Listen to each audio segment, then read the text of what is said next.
There's a dog out there right now sleeping in a king-sized bed, wearing a sweater, eating food that costs more per ounce than most people's lunch. Their owner calls them their child, books birthdays, buys them holiday gifts, talks to them in full sentences about their feelings. And most people's reaction to that is somewhere between amused and eye-rolling.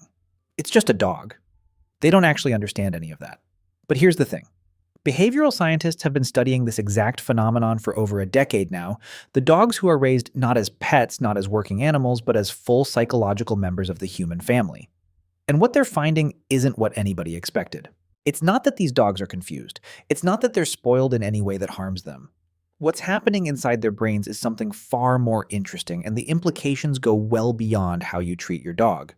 Let's start with the word that researchers keep landing on: anthropomorphization. It means attributing human traits to non-human animals. And for most of scientific history, it was considered a mistake, a cognitive error, something to be corrected. But in 2023, a team at the University of Vienna published findings that reframed the entire conversation. They weren't asking whether owners were wrong to treat their dogs like children. They were asking, what does it actually do to the dog? They recruited 120 dog-owner pairs. Half the dogs had been raised in what the researchers called pet parenting environments: indoor living, consistent daily interaction, high emotional engagement, inclusion in family routines. The other half had been raised in more traditional pet structures: outdoor time, less direct, emotional involvement, clearer human-animal hierarchy. They measured cognitive flexibility, stress reactivity, social problem-solving, attachment security. And the results flipped a century of assumptions on their head. The dogs raised like children weren't softer. They weren't more anxious. They weren't less capable. They were measurably more cognitively complex. When presented with unsolvable tasks, a treat locked inside a container with no clear mechanism, the pet-parented dogs did something specific. They attempted the task, failed, and then turned immediately to their owner's face, seeking information, seeking guidance, treating the human as a cognitive resource. The traditionally raised dogs were more likely to keep attempting the task alone or disengage entirely. This behavior, called social referencing, is one of the hallmarks of secure attachment in human infants. A toddler who falls down doesn't look at the floor. They look at a parent's face first to calibrate how serious the situation is. Researchers thought this was a uniquely human developmental milestone. Dogs raised in high-engagement family environments are doing the same thing. Not because they're confused about being human, but because they've been given enough relational information to understand that humans are a source of solutions. Now here's where it gets complicated, because this coin has two sides. In 2019, researchers at the University of Lincoln in the UK ran a study specifically examining dogs whose owners scored high on what they called anthropomorphic bonding: owners who used baby talk, shared their beds, celebrated dog birthdays, made decisions based on what they believed the dog was emotionally feeling in the moment. They found something nuanced that almost never gets reported accurately. These dogs showed elevated oxytocin baselines, chronically higher levels of the bonding hormone, which sounds straightforwardly good until you look at the stress data. A subset of those same dogs showed higher cortisol reactivity to sudden environmental stressors: a stranger entering the room, an unexpected sound, a disruption to routine. The bond had become so central to the dog's sense of safety that anything outside that bond registered as a potential threat. Think of it this way. The dog raised like a child has learned that the world is warm, consistent, responsive, and emotionally rich. Their nervous system builds around that expectation. And when the world briefly stops being those things: a vet visit, a new home, a loud noise, the gap between expectation and reality is wider. It's not a flaw in the dog. It's the cost of depth. The same dynamic exists in human children with secure attachment. They're not fearless, they're regulated, which means the distance between calm and distressed can feel more dramatic when it happens. But let's talk about what nobody discusses: what this does to the human. Because this relationship isn't one-directional. A 2021 study published in PLOS One analyzed over 2,000 dog owners and found that those who described their dog using parental language, "my baby," "my kid," "my fur child," had significantly lower scores on validated loneliness scales. Lower rates of self-reported depression, higher self-reported sense of daily purpose. That finding is easy to dismiss. Of course, happy people call their dogs their children, but the longitudinal data complicated that interpretation. Researchers tracked the same owners over 3 years through major life transitions, divorce, job loss, relocation, bereavement. The owners with the highest levels of pet parenting engagement showed the most resilient psychological recovery curves. Not because the dog solved the problem, but because the dog required them to maintain daily structure, physical routine, and emotional attunement during periods when humans naturally collapse inward. The dog needed feeding at 7 a.m., so they got up. The dog needed a walk, so they went outside. The dog wanted to be near them, so they had something to be near to. The caregiving relationship was protecting the caregiver. There's a concept in developmental psychology called the holding environment.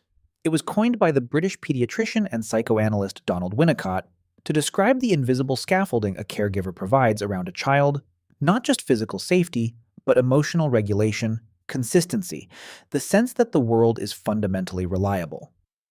What behavioral scientists are increasingly arguing is that this holding environment goes bidirectional in dog owner pairs raised with high emotional engagement.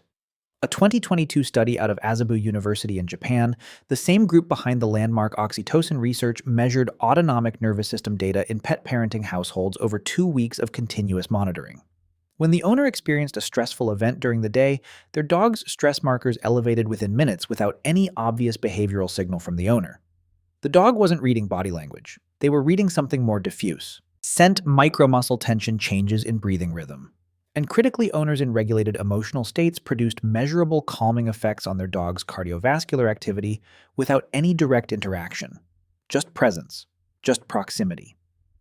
Two nervous systems tuned to each other across months and years of living at close range, maintaining each other's baseline the way a thermostat maintains temperature. This doesn't happen between strangers and dogs. It barely happens between dogs and owners with low engagement. It's a property of depth, of time, of the specific relationship that gets built when a dog is woven into the daily emotional fabric of a family. So what does raising a dog like a child actually do to their mind? It builds a richer internal social map. A dog raised with high human engagement develops more refined sensitivity to human emotional states, facial expressions, vocal tone, and behavioral prediction.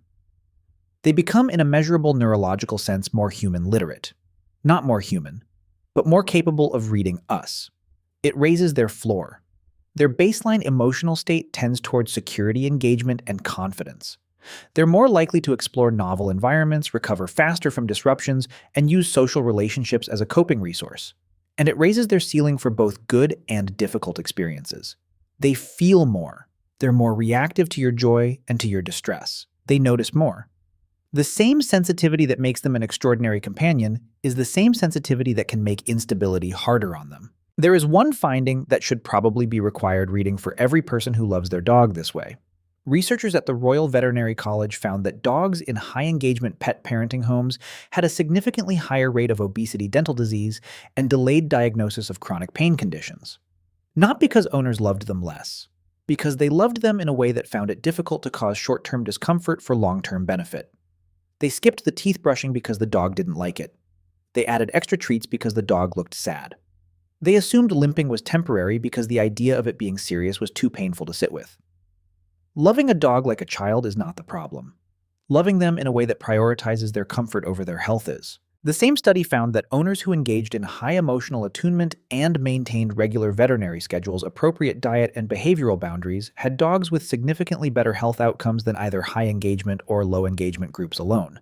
The science isn't telling you to love your dog less. It's telling you that the best version of this relationship, the one that actually serves the animal, requires you to love them the way the best parents love their children, with warmth, with consistency, and with the willingness to do the hard thing when the hard thing is what they need. So the next time someone raises an eyebrow at the birthday cake, the holiday stocking the side of the bed that's been silently designated as theirs, you can tell them this: the science isn't laughing. The science is fascinated. Because what happens inside a dog raised at the center of a human family is one of the most remarkable interspecies phenomena ever studied. Two brains shaped by entirely different evolutionary pressures somehow finding a mutual frequency. And staying there. If this changed how you think about your dog or yourself, subscribe to this channel and drop a comment below. I want to know, do you think of your dog as a pet or as something closer? There's no wrong answer, but the research might surprise you either way.